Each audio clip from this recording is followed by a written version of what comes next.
Hello, traders. FX Pip Collector here. Today is Thursday, August 14th, and this is my analysis for the US dollar Canadian, and we are on the 4-hour time frame.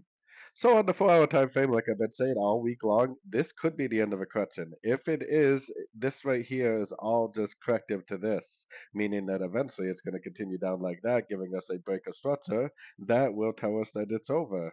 Now, there is an alternative on the US dollar index that does possibly have this going up. I still think it's the least likely alternative, but we definitely want to keep it in mind. As we go down to the 1-hour time frame, I think we could be looking at some sort of an expanding here. I think this could be the end of a correction right here. This could be a 1, and this is like an expanding ABC of 2. I think this is potentially going to make its way down for a wave 3. Now, if it just keeps on going up and eventually it breaks this structure to the upside, then okay, fine, we should be looking for longs.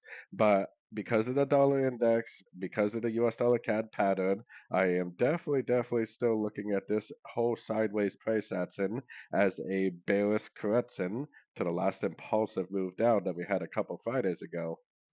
So anyways, don't forget to check out my website linked over here in the corner. And as always, thank you for watching and happy trading.